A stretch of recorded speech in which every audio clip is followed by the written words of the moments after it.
All right, so we are back. UFC 300 this weekend. Been a little late to the party on this one, but we're still trying to party hard. I'm live Saturday for the card. Once again, the W.A.D.E Concept Watch Party is back. We're going to go early because this card has banger after banger after banger, starting with the opening fight at 3 p.m. PST. We'll probably go live at like 2:30 p.m. PST because I am so excited for this. It's a hallmark card for the UFC 300, obviously a milestone, big time stuff, but we got to talk about some of the highlights of the card, make some predictions, things I want to see, and what comes out of this. Regardless of what people think about how this card could have been better or whatever, it's still a loaded card in my opinion, more loaded than a freaking triple hash browns at Waffle House late night with a biscuit and gravy on the side. UFC 300 Saturday. Predictions for the card, the breakdown, let's go. All right, so first fight on the card. This is how crazy loaded and stacked this thing is. To this point, still don't understand how people are upset with this card. I mean, it is 300 and maybe you expect like a Conor McGregor to be on it. And maybe that's where a lot of the people are getting a little frustrated with the main event, but still, the first fight on this card is Cody Garbrandt versus Deiveson Figueiredo. A banger. And by the way, two former champions leading off the card. That's insane. Figueiredo coming off the decision win versus Rob Font at 135 pounds. Obviously, 35 has been a Sharks division for a while now, and everybody that's still at the top of 35 is going to be a tough fight for everyone. But Figueiredo taking on Cody Garbrandt, used to be the 135 champ. It's not been the most smooth road for Cody as of late. Got a unanimous decision and then a TKO win versus Brian Kelleher. With this fight, what you always worry about is that Cody is gonna trade, and a guy like Deiveson Figueiredo, who absolutely can crack, doesn't feel like a fight you want to see him trade in. And no matter how technically sound Cody comes out to start a fight on his jab, or he's level changing and wrestling a little bit, he does always find himself exchanging, and he does find himself letting his guard down and just throwing punches with his chin up, and eventually he gets tagged for it. I hate betting against my guy Cody. I do, because I'm a massive Cody Garbrandt fan, have been since he won the belt, and even before that. I thought it was one of the best performances ever when he did win the belt, but taking Deiveson Figueiredo, I just think when it comes down to it, with all the things involved, even the fact that Cody's younger, the fact that I think he's got faster hand, and I think because it's a 3-rounder, Deiveson Figueiredo sometimes gets started going a little bit later. I think that Cody is going to walk into a big shot. It's going to hurt him, and Deiveson Figueiredo is probably going to finish it. That's where I'm going with this. I could be wrong. Let's also not underestimate Deiveson Figueiredo's grappling. I know Cody's got a great wrestling background, but Figueiredo, obviously, high level grappling as well. So I think that we get into a slugfest, and in that slugfest, Deiveson lands one that Cody doesn't. And like I said, we're not going to go over every single fight here, but the next one is one I want to talk about too. Two OGs in the game, Bobby Green, Jim Miller. Jim Miller, apparently rumored to be what's going to be announced by Bruce Buffer on pay-per-view. We'll see if he actually does it, if he drops the F-bomb. If not, all good and well anyway. But it's a fun fight, man. Jim Miller, underdog. Bobby Green coming in off a loss to Jaylen Turner, the man that's not built for 155 pounds, but somehow still gets in there at 6'4" and gets down to the weight. Fair play to him. But we all know Bobby Green's got nasty boxing. Nasty boxing. Jim Miller has shown that his striking is on par, if not on another level than most guys thought of him at this age and at this point in his career based on his background being wrestling. Jim Miller has been putting guys away early in fights. And again, his career has been up and down, but so has Bobby Green's. We're not looking at anybody that's going to win a world title at any point. But we're talking about finishes in the UFC, and Jim Miller's right at the top of that list. In fact, he's outside of the Alexander Hernandez loss, he's got 1, 2, 3, 4, 5 finishes in his last 6 fights. We know that Bobby Green, while he's got great boxing, is susceptible to be caught with a big one if he stays in the pocket too long. Drew Dober told us that. And Jim Miller's got hammers in his hand. So I think this is going to go Jim Miller's way. I do. I think Bobby Green has got great boxing. I think he's going to be technical, maybe even win 2 of the 3 rounds. But I think maybe in that 3rd round, Jim Miller touches the button, man. When he hits that red button, everybody's heaven gated. That's what it seems like with Jim in the last 2-3 years now, and he's 40, which again you would think is going to deter all the stuff I'm saying and that he's over the hill and he's not going to be able to get this done, but he just continues to redefine what it means to be over the hill. And maybe it's just a bit of me wanting this to happen, but I think Jim Miller's gonna win this thing. Jim fucking Miller, baby. Jaylen Turner, Renato Moicano. Again, Jaylen Turner 6'2", 155 is almost a cheat code for that division. 77-inch reach. Renato Moicano obviously become a fan favorite for getting on the mic and talking that shit, keeping it real as he does, shouting out MMA Guru every chance he gets. I mean, he comes off the Drew Dober win, which is a big deal. Jaylen coming off of the Bobby Green win, which is a big deal for him, because not only did he win, but he knocked out Bobby Green. I think the length and the fact that both guys are probably going to want to strike should favor Jaylen Turner, but Renato Moicano at one point in time was the heir apparent at 145, and now, you know, at 155, he's a little bigger. But I think that Jaylen Turner gets this done. I think, again, if this becomes a striking match, Jaylen has all the features to be able to win that. Great with his kicks, great with his straight line striking. I'll say a Jaylen Turner decision here, though, because Renato Moicano is a hard guy to stop. And by the way, the fights that I just talked about are just the early prelims. This is not even the preliminary card, which we're going to get to next. That's how crazy this card is. Next, we have Holm versus Kayla Harrison. Making her debut in the UFC is Kayla Harrison. She normally fights at 155 pounds. I don't know. They're doing this at bantamweight, so you got to get down to 135. We'll see how that weight cut goes. I'm doing this on Wednesday, so by the time weigh-ins happen, who knows if this fight's still going on. But if it does happen, you have to think that Kayla Harrison wins this fight. But Holm is obviously a little tricky, a little sneaky, because she's got great striking, or boxing and kickboxing, and Kayla Harrison, obviously a judo practitioner. We saw what happened the last time. Holm got in there with a high-level specific judo practitioner, but Kayla Harrison is, in most regards, the best there's ever been when it comes to judo and women's MMA. No disrespect to Ronda Rousey. I know she thinks she's the best at everything she's ever done. That's just not true. Olympic champion, world champion. It's a big moment for Kayla Harrison because it's kind of now or never at 33. You really have to get that career going now in the UFC, and you have to prove you can fight at that weight, because this should be a win for her. Holm's 42 years old. This should be her coming out party to the UFC and to the UFC fan base. I just have to think that Kayla Harrison gets this done by either submission or some ground and pound, something. She's able to use her judo to best a Holm that maybe isn't the same Holm that we saw years ago. But then again, Holm has dealt with judo specialists before, like I said, and done very well. So we'll see. And again, this would be a main event on most fight nights, and on any other UFC pay-per-view would be on the main card. Calvin Kattar and Aljamain Sterling are going at it on the prelims, son. That's why your former 135-pound champ, who just lost the belt, moves up to 45 and has taken on one of the best boxers. Not the best boxer in the UFC, baby. One of the best boxers in the UFC, one of the best strikers in Calvin Kattar. The only thing is with Calvin, he's riding a bit of a losing streak here, right? He's lost his last two, got KO'd by Arnold Allen, and then obviously lost a split decision to Josh Emmett. The Josh Emmett fight was just tough, right? Like, that felt like a back and forth fight. The Arnold Allen fight did not. Also, we're talking about Calvin Kattar not being active for the last year and change. We'll see how he looks coming off that layoff. Sometimes that's good for guys, especially, you know, him getting stopped in his last one. Take some time off, come back, but damn, did they give him a tough assignment to come back to. Aljamain Sterling is who he walks in with, and again, Aljo is the prototype for what you look for in a high-level fighter in MMA. He's not the greatest striker in the world, but he can normally hide those deficiencies with great pressure forward, insane control once he does get a hold of you. His ability to just be in a dominant position at all points. It may not be the most entertaining way of fighting, but it does get the job done, and has over his career. Now, the Sean O'Malley loss, it's an interesting look at what happens when a sniper is able to be in there with Aljo, and that was one of the greatest, you know, knockdowns, knockouts ever, but he's also got wins over high-level strikers like Petr Yan. Again, smaller guy, I get that, but it'll be interesting to see, because Aljo was always really big for 135 pounds. Like, he walked around, you didn't think, how the hell does this guy even make weight? Calvin Kattar is a big 145er. You're talking about a guy that's 5'11", broad shoulders, probably could fight at 55 easily. Same with Aljo, but I'm interested to see, like, how you shake the cobwebs if you're Aljo. Can Calvin Kattar be that sniper to be able to put some fear of God into Aljo for shooting from as far away as he does, or level changing and leading with his head into range? The threat of the kicks aren't necessarily always there from Calvin as much, but he does have a great uppercut. He has nasty elbows on the inside. He has good timing with those elbows as well. I like all the stuff that I can see from Calvin Kattar. And again,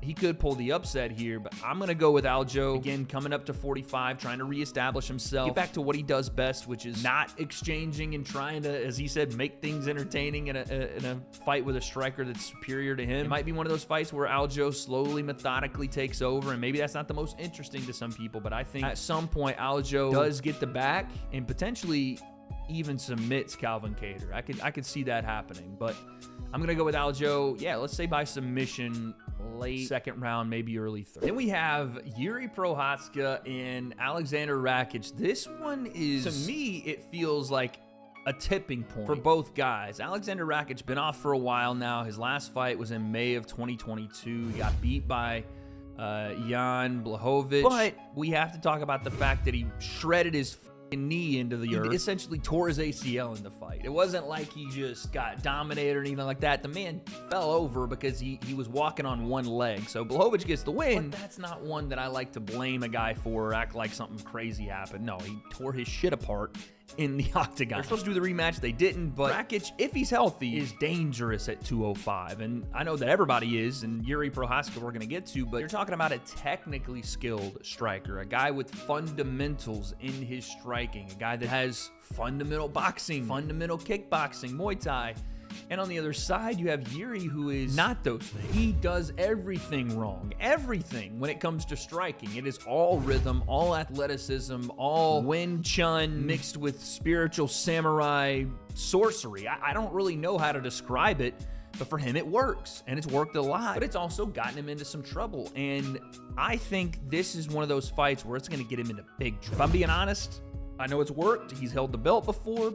But I think this is where the tide changes for Yuri Prohaska. And I think it gets him in really big trouble here with Alexander Rakic. I think Rakic puts that work on Yuri Prohaska in this fight. And I think it goes bad for Yuri, and I think it does quickly. I'm saying that Rakic may stop this fight in the first round. Essentially, you know, goes further, but I think Rakic is that good off that layoff. If he's healthy, the technique and skill that guy has at 205, he is scary as a striker. And I think he's going to absolutely put that work on Yuri Prohaska. Which leads us to the main card. The first fight is Cody Bundridge and Bo Nickel. I think Bo Nickel's like a minus 2,000 or something. I mean, put it in the bank. I don't like this matchup because it doesn't show us a lot about Bo Nickel, but it is what it is. It's like, let's just get it over with. He's going to body bag this guy and move on. Then we have Charles Oliveira and Armen Tsarukyan. This one's interesting for a lot of reasons. One, I'm kind of confused as to what Charles is doing right now, because I've heard him say he wants to fight Conor McGregor if he wins this match, which is great, you know, cool, go get the money fight, I guess. But at 34 years old, been in the game now for time, been in the UFC for a decade or so. I know he wants to do big fights, interesting fights, but I hope the focus is on Armen Tsarukyan, because this man is a monster. I mean, his record is 21-3. He has KO'd Beneil Dariush. And granted, everyone else on the resume is not the highest level of names, but he does have a fight with Islam Makhachev, which showed some spark there, showed some interesting grappling exchanges, and you best believe this man is going to go grapple heavy. But his hands have gotten better over his career.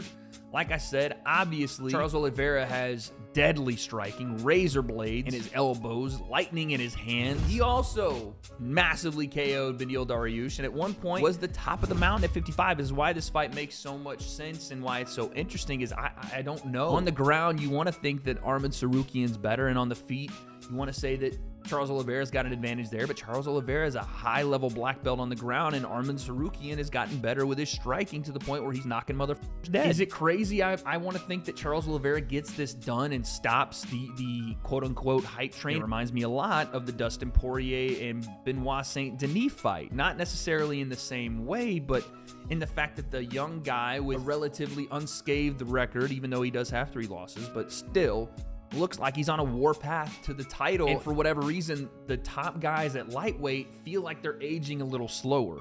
And Charles is one of those guys where he's 34, Dustin was 35, but you still think maybe he's got a little bit left in that tank. And the way he's been able to shut guys down over and over and over makes you think he's going to be able to do the same here. But the problem is, Armen Tsarukyan matchup-wise reminds you a lot of the matchup that Charles Oliveira had with Islam Makhachev. And not to say that Armen is the same fighter or he's that level, but as a grappler, he is dangerous. What Islam provided to Charles in their fight was the threat of grappling being so dangerous that he was able to get off more on his striking and able to be a lot more effective there. So I wonder if Armen Tsarukyan can do the same. And right now, I'm going to say no. I don't think that he can provide that same level of fear with the grappling to translate into high-level striking, which we've seen Islam be able to do now. I'm going to go with Charles Oliveira. Man, but he's got to win. What does he got to? He's got to knock him out? Okay, give me Charles Oliveira by stoppage.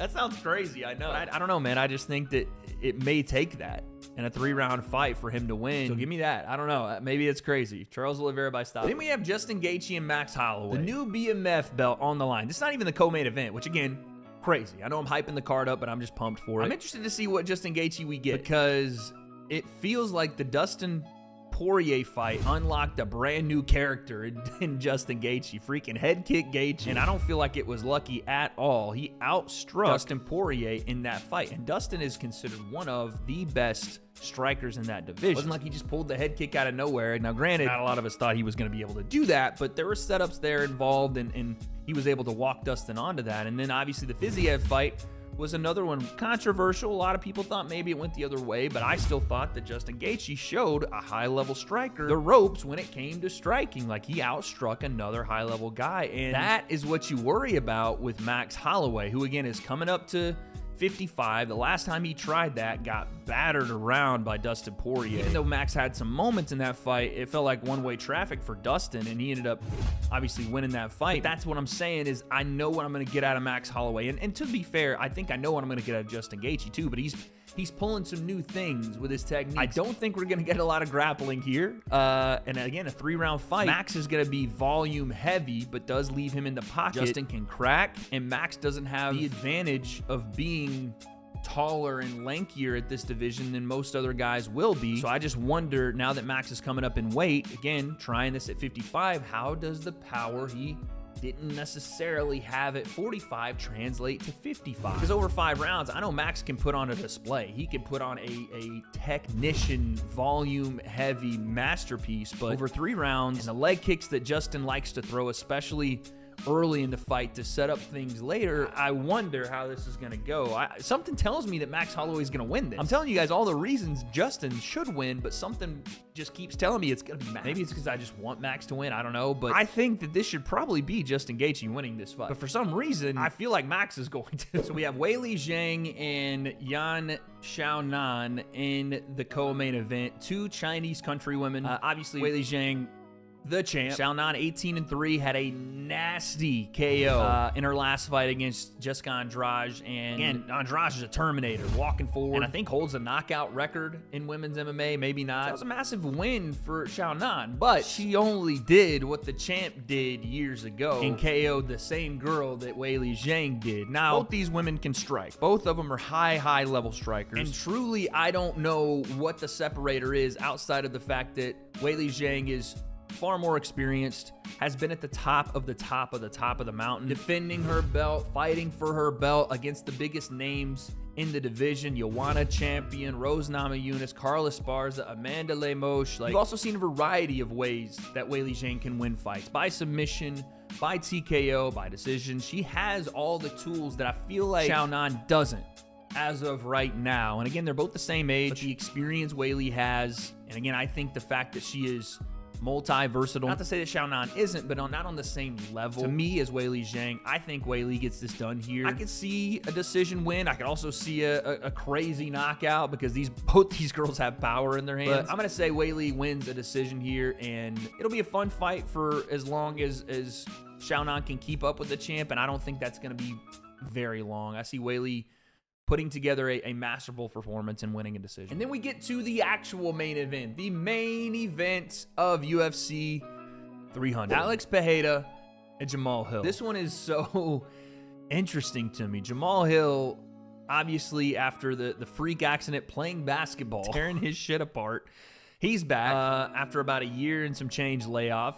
Pereira coming up and winning the belt at 205. KO and Yuri Prohaska, which again made a lot of sense because of Pereira's skill set and the fact that he's a little bit more disciplined and tech because he's a better striker than Prohaska is and has shown that. But this one's a bit of a style clash. You're going to see Pereira a little bit lighter on the feet. Obviously, the low leg kicks that no one can seem to figure out. And then upstairs, he's got the nasty hand. He's got the lead hook that apparently when it touches you, you go sleep. And he's not afraid to mix it up with anyone. And that's where Jamal Hill's power comes in as well, because while Pereira has got a ton of skill offensively, he does keep his chin high in the air. He does have a bit of a weakness to counter shots over the top of his lead hook. And when people do stand up and exchange with him and are able to do so, you see him give a little bit away with his chin in the air. And for example, Israel Adesanya found a way to exchange with him and get him to throw more than one punch at a time and stay in the pocket. He caught him. Jamal Hill's got crazy power in his hands. Is he the most technically great fighter? No. Is he a great grappler? No. Does he have light feet? No. He's flat-footed, walks forward, is gonna box you, and by the time he's done, most guys just go night-night. He's got the off switch. I do think Pereira's the more technical striker out of the two. I think that he's got more ways to win, or at least more strikes available to him. I don't see this being a grappling contest at all. And I also don't see this going the distance. Someone's getting knocked the fuck out. And again, you look at another key factor, I think, in this fight, you know, Jamal Hill does have a unanimous decision win where he went out and pieced up Glover Teixeira, and that's one of the coaches in Alex Pereira's gym. The only thing you may see is that, okay, Pereira's got better footwork, maybe a bit of an advantage in the variety of strikes, but I don't even know if that's necessarily true. I don't see a lot of grappling happening here. I feel like Jamal Hill is more solid, not only with his stance, with his strikes, but the way they land. He's thudding power, right? Poatan is just a hammer. When he touches you on the chin, it looks like most people can't handle that. But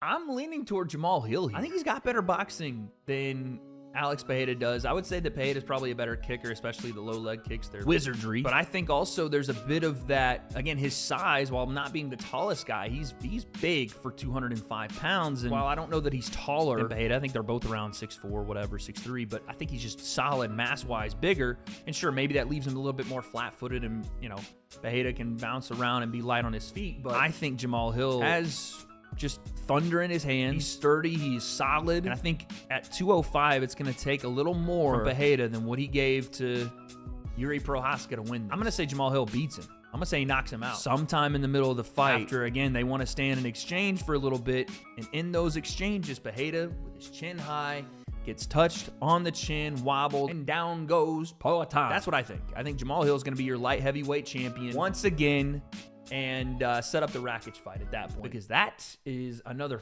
banger, at least in my opinion. But there's a lot that needs to happen before we get there. Once again, I hope you guys are here Saturday. I think, again, 2:30 p.m. PSTs, and we're going to go live because I want to watch every fight. And you already know we putting down some bets on fights. I'm putting down some money on this, so come by the watch party and let me know in the comments, or when you come by at the watch party, what you think about my picks. Where am I wrong? Where am I a casual? I don't have all the answers, but Saturday, UFC 300, a moment in time. Guess we'll find out.